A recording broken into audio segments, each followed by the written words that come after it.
who can tell me what Shabbat Shalom means? Happy Sabbath, right. All right, just make sure we're all on the same page. Now, we're continuing along with my series here, Back to the Basics. And it has been something the Spirit's just been working on me this year, as you all know, as I keep talking about. I'm just very excited about all the topics that he's been giving me. I want to preface this message by saying that today's message is not... Turn me down a little bit. I hear myself is really loud. Today's message is not to judge, convict, or condemn anybody. This is simply more informational. This is just the Holy Spirit's truth that He's laid upon my heart, and hopefully it does the same for you today. So again, we're going to talk on what the Sabbath day is. That's what the whole concept is. And so again, this is maybe a touchy subject, maybe not as much for us, but definitely for the widespread Christian world that doesn't do church on Saturdays like we do. All right, but this is what we're going to dig into. This is Yahweh's truth, this is the Word's truth, and this is what we're going to talk about. We're going to start with basically answering the big questions here on how we know Saturday's the Sabbath and when did it change. Because that was a struggle for me when I was growing up. Was, everyone's like, why do you go to church on Saturday? That's so weird. All my friends are going to church on Sunday and everything. And I never, I just knew what I was told. It took me a while to dig into the Word and the truth for myself. And so that's what we're going to look into today. Both biblical truth and historical context to where we're at now. So we're going to start with when is the Sabbath, that question here. And we're going to start in Genesis, in the very beginning, chapter 2.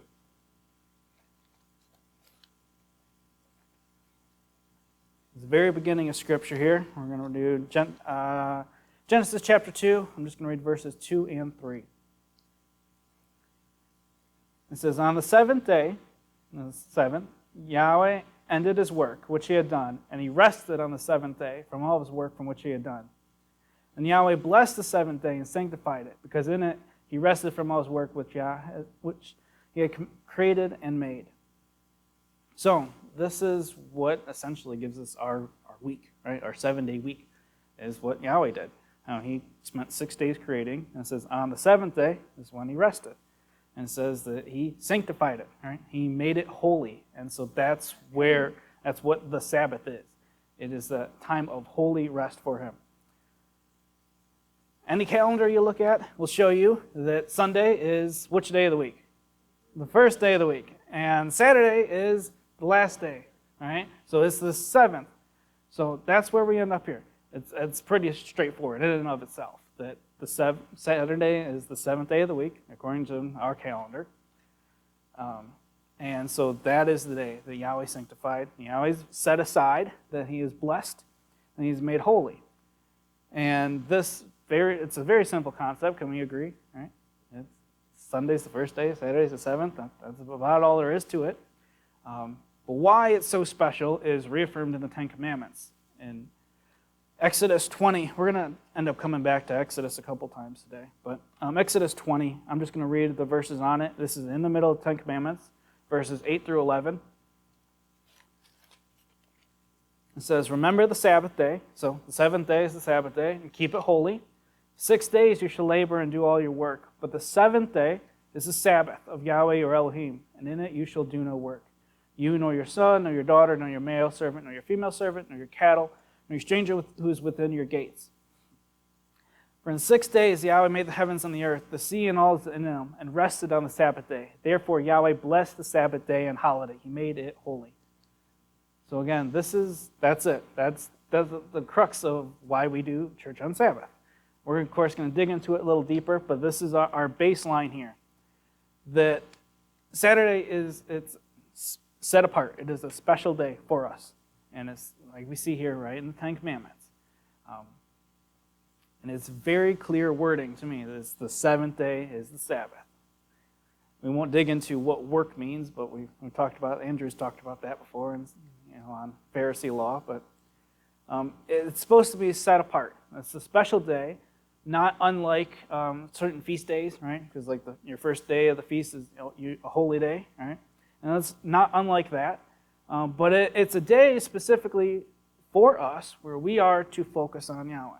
It's a day for us to take a rest from our manual labor, from the work of our hands, the things, jobs that we do, from chores and whatnots, from our kind of manual labor, and to rest and to sit back and to focus on Yahweh. That's the whole point.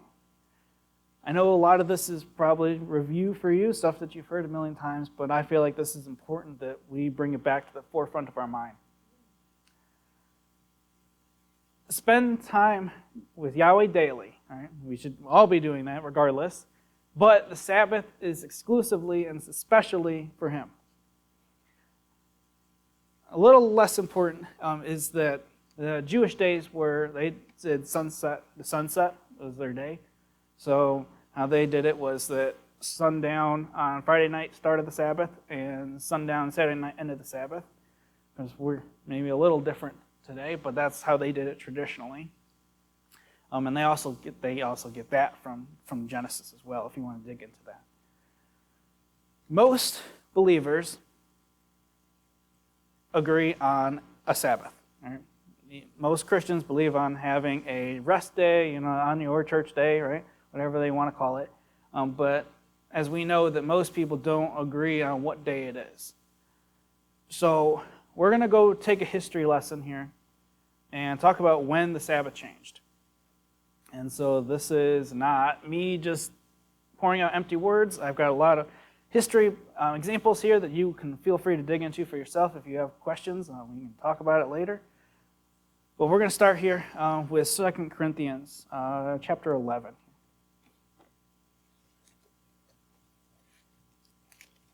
I got to flip to it.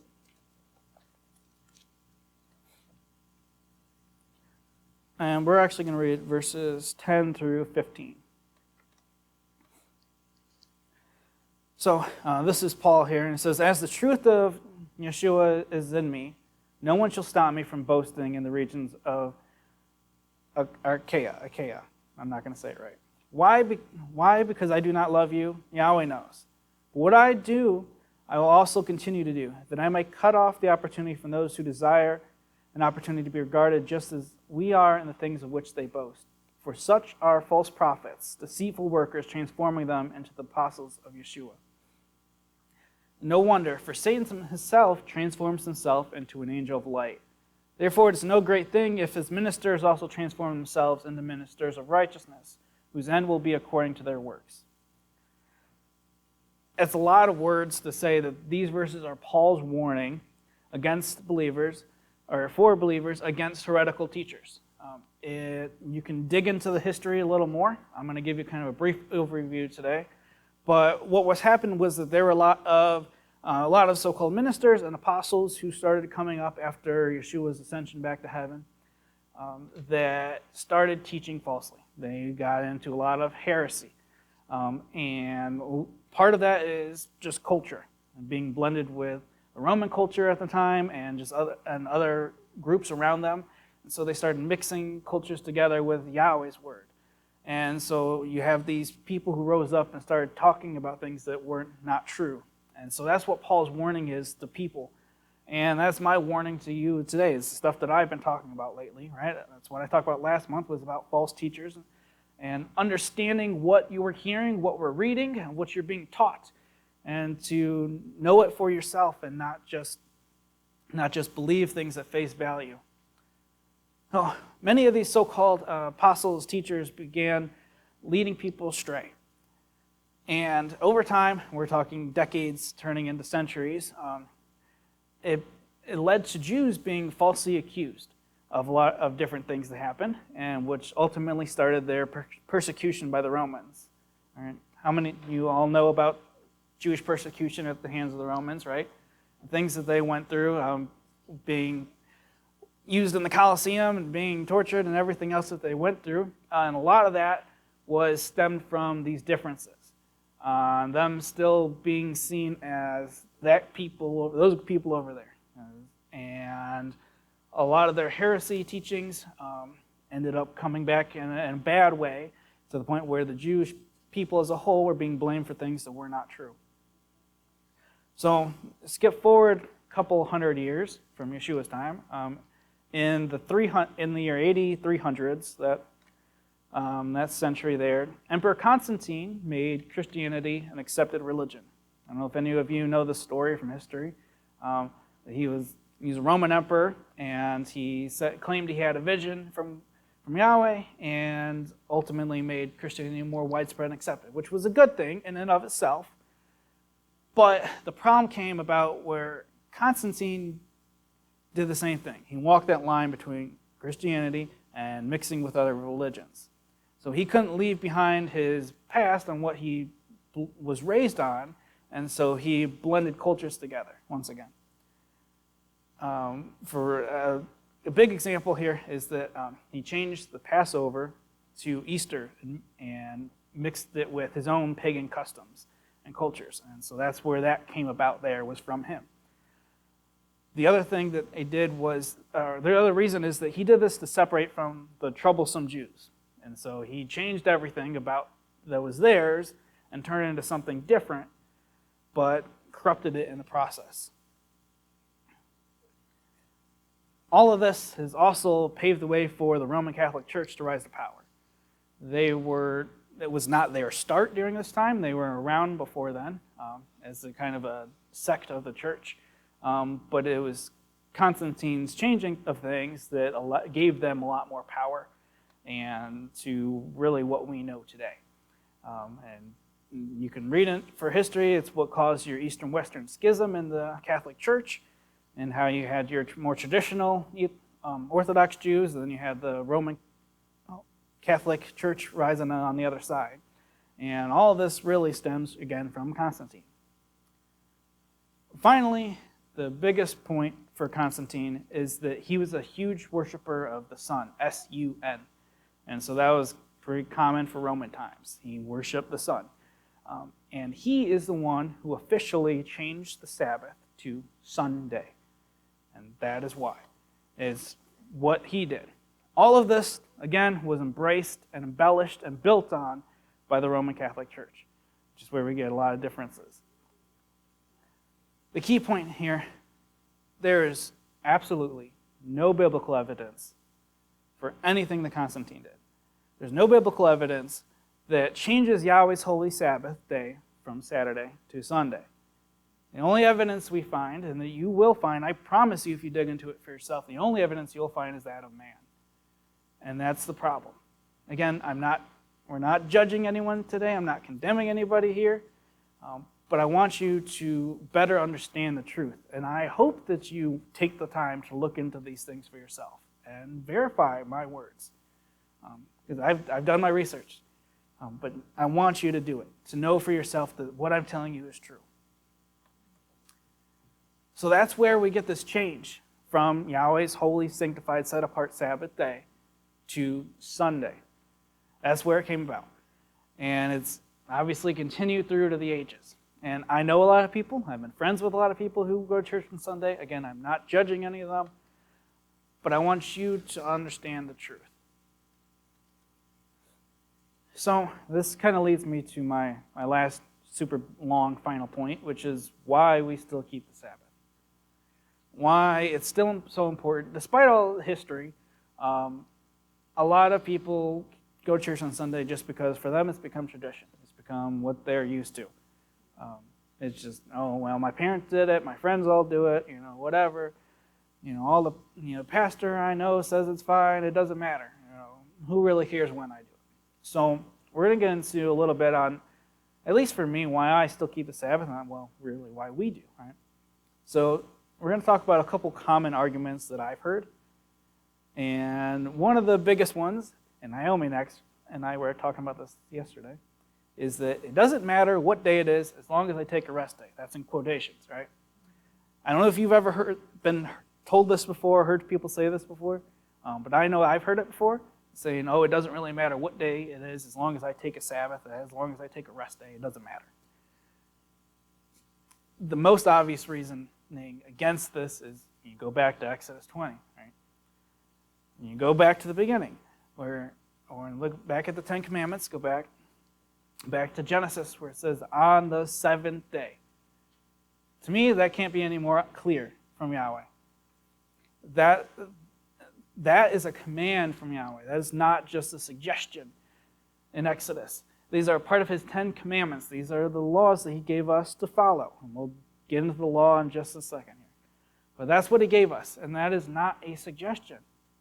This is the day I am giving to you, the seventh day, to set apart and save for me. Period. It doesn't say, well, unless you decide to feel like doing it on a different day, Maybe you're busy on Saturday and you want to go out with friends and do whatever, so maybe you could do it a different. No. There's no loopholes here. This is Yahweh's firm truth. The sentence ends with a period. That's it. There's no more discussion. This is my Sabbath that he's saying. This is the seventh day that I'm giving to you.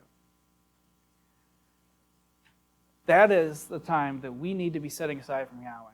And I know that it's hard sometimes because a lot of places do things on Saturday because that's the day that everybody else is kind of free from work and most, whatever, where people have, whatever gatherings, friends gatherings or, whatever is happening in our lives. And I know it can be hard for what, at least it's been for me, but we need to make Yahweh more important than our own lives, right? We need to make Yahweh more important than things that's going around us. This is it. This is real. Aside from feasts, this is the only time that he requires us to spend with him. And he gives you all the rest of the time. There are other 6 days, and essentially you can work and play and do what you like within reason. But this is the only time that he asks us to come and dwell in his presence. And I don't know about you, but I always feel refreshed after I'm done leaving here, right? After a Sabbath day. Because it allows me to slow down from my work day. It allows, I always take my Saturday mornings to relax. I have worship playing, I read, I do whatever. It's just, that's my time to just kind of relax and to unwind, allow my spirit to become settled a little bit after the long week that I've had. That's all that it's for, all right? So I know that when I come here, the worship was really good today. Dean, Andrew, I really enjoyed it today. But I always enjoy it, But that's what this is for. It's for us to dwell in his presence, to allow our worries, our cares of the week to melt away and give them back to Yahweh, and to give us the strength to renew us in our spirits and our bodies and our minds for another week coming up. That's the whole point of the Sabbath. And that's today. When we look at James 2:10, I'm going to read that really quick. This is a pretty simple verse here. It says, "For whoever shall keep the whole law, and yet stumble on one point, he is guilty of all." I want to point out that this is James. This is the end of the New Testament, and he's still talking about the law. This is after Yeshua's gone back to heaven, and he's still talking about the law. Because the next big argument that I hear from people is that the law has been done away with. We don't have to follow it anymore. I'm sure a lot of you, again, have heard those arguments and discussions before, too. My point to this is that we're still talking about this at the end of the New Testament. We're still talking about the law. I point out to a lot of people that Yeshua's Sermon on the Mount reiterates the Ten Commandments. You read that in Matthew. In the beginning of Matthew there. His sermon reiterates the Ten Commandments. He's still talking about the law to us. And Yeshua says, I did not come to destroy the law, but to fulfill the law, right? So we're still talking about the law. All that being said is that the sanctity of the Sabbath and us keeping the Sabbath has never been done away with. I can't find any evidence in the Bible that says otherwise, and if you can, let me know. But there's no evidence for it. And in fact, Yeshua himself made a point to keep the Sabbath. So we see that. We're going to read two different verses really quick here. The first one's in Matthew. Where am I at here? Or Mark 2:23-28. Mark 2:23-28. And now it happened that he, Yeshua, went through grain fields on the Sabbath, and as they went, his disciples began to pluck the heads of the grain. And the Pharisee said to him, "Look, why do they do what is not lawful on the Sabbath?" We'll pause for a second. The Pharisees are saying it's not lawful because they considered it work. Them walking along and picking at grain with their hands. That was Pharisee law. That was not Yahweh's law. So we'll continue. But Yeshua said to them, have you never read what David did when he was in need and hungry, and he and those with him? How he went to the house of Yah in the days of Abiathar, the high priest, and ate the showbread. We'll pause again. So if you know Old Testament a little better, the showbread was it was for show, essentially. It was symbolic. It was not meant to literally be eaten. But you can read in the Old Testament story for yourself on how David needed help. He was going through something, and the priest gave him the showbread to eat. And it goes on here and says, which is not lawful to eat except for by the priest, and also gave some to those who were with him. And Yeshua said to them, the Sabbath was made for man, and not man for the Sabbath. Therefore the Son of Man is also the Lord of the Sabbath. I don't think it can get much clearer than that. There is no point where the Sabbath is changed or done away with. And Yeshua here himself is saying that he is the Lord of the Sabbath, and the Sabbath is for us, right? The Sabbath is for man. It doesn't change. Another example is Luke 4, verse 16. And this is again talking about Yeshua, and it says, so he came to Nazareth, where he had been brought up, and as was his custom, he went to the synagogue on the Sabbath day and stood up to read. And Yeshua himself, along with his disciples, celebrated the Sabbath. And those are just two examples. You can read. There's examples all through the New Testament there on Yeshua and the disciples celebrating the Sabbath. Again, he says that he's the Lord of the Sabbath. And the Sabbath day was made for man. It was made for us. Never does it change or is it done away with. And again, his disciples followed him, and there's a lot of examples of that. If you read through, Acts is really interesting in that regard, because this is, again, after Yeshua's ascended to heaven, that Acts is just the disciples, kind of getting started, being blessed with the Holy Spirit, and starting on their ministry in life. And they go to Sabbath. We're gonna look at one more verse here for now. And that's Acts 20, verse 7. This is an interesting verse that I found during my research on the Sabbath day and on changing it to Sunday and everything like that. And so the verse 7 here says, now on the first day of the week, when the disciples came together to break bread, Paul, ready to depart the next day, spoke to them and continued his message until midnight. And then it goes on. I've learned that there are believers who use this verse as proof that it was changed to Sunday, because it says on the first day of the week.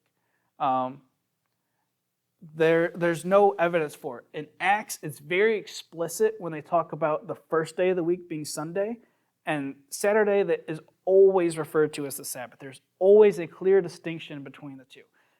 Don't take my word for it. Look into it for yourself. But throughout the entire book of Acts, there's always a very clear distinction between them keeping the Sabbath and doing something on the first day of the week. The two issues that I found here was, one, if you look at, we won't read it, but in Acts 2:46, it says, talks about, the verse is talking about that they dwelt in each other's homes and they broke bread together daily. Right?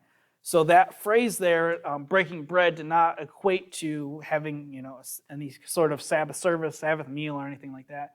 It was a common phrase that they used as really just being communal, being in fellowship with one another. Did not translate directly to a Sabbath service or to a church service that we think of. So that's one. The other example, or the other problem here with this, is that there are 85 mentions of the disciples specifically keeping the Sabbath on the seventh day in Acts. So again, you can look at it for yourself. I've dug through it over this past week because that's something that I did not know, just how much it's mentioned. If you can do the math there, and we're talking about like a year and a half of Sabbaths that they're keeping. every single time it's the Sabbath on the seventh day. That's the distinction that Acts makes throughout the entire book. Never once does it say, oh, on the first day is the Sabbath. We gathered together and did it. It's always on the seventh day, on the Sabbath. And so there's a very clear distinction here. And again, this is after Yeshua's came and gone. So this is something that's continuing on in his absence, which really is for us as well. Because we are continuing on in his absence, right? Waiting for his return. So this is something that he's still left to us that has not changed, that is not done away with. And finally, the Sabbath is not done away with even in end times. This is the last verse I'm going to read here.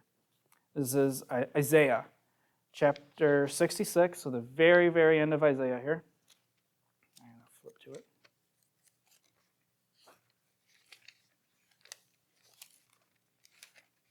Where did they go? All right, I'm just going to read it from up here. You can pull it up here. Isaiah 66, verses 22 and 23. For as the new heavens and the new earth, so this is end times, when Yahweh is creating a new heaven and a new earth, which I shall make, shall remain before me, says Yahweh. So shall your descendants and your name remain. Next verse. And it shall come to pass that from one new moon to another, from one Sabbath to another, all flesh shall come to worship before me, says Yahweh. In the new heaven and the new earth, from month to month, from Sabbath to Sabbath, week to week, all flesh will come together to worship him. This is something that does not change. Even after we are long gone, even after the city that we live in is long gone, even after the world as we know it is long gone, there's a new earth, a new heaven built, the Sabbath remains the same. And that's my biggest point here today. Now, again, disclaimer, going to church on Sunday doesn't make you a sinner. I'm not saying that. I'm not judging anybody. I want you to understand the truth. This is Yahweh's word, right?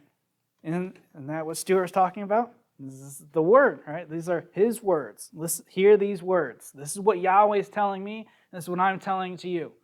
This is his truth, and it does not change. It stays the same today, yesterday, tomorrow, forever. Right? So, again, I'm not judging anyone. What's Mark going to do tomorrow morning? Right? Where are you going to be at? At church. It's a Sunday church, right? It's a little different, but we're not. I'm not judging anybody. I'm not giving you permission to go out and slander to your friends, and say you're doing something bad. I want you to understand his truth. That's all that it is. That's what the Spirit's been working on me this year with this concept of going back to the basics. The Spirit's been heavily pouring out upon me this desire to be bold and to not worry about how controversial things are, about how uncomfortable it might make you or anything like that. This is his truth that he's giving to me for you. And then that's it. That's all I'm trying to portray today. Saturday is the Sabbath. Saturday is Yahweh's holy day. And I want us to remember that. I know that we all gather here every Saturday. We know this, but I don't know how many of you have really dug into it like this before and understood why we still keep the Sabbath holy the way that we do. And this is it in a nutshell. So again, I don't want you to cause problems with people. I know plenty of people who go to church on Sunday. I've gone to services on Sunday. It's not about that. This is about understanding what Yahweh's word really says. Despite whatever everybody else may do, we still, if you know the truth, if you love Yahweh and you obey his commandments, then this is something that you should want to do, to keep this day holy, set apart, and sanctified for him.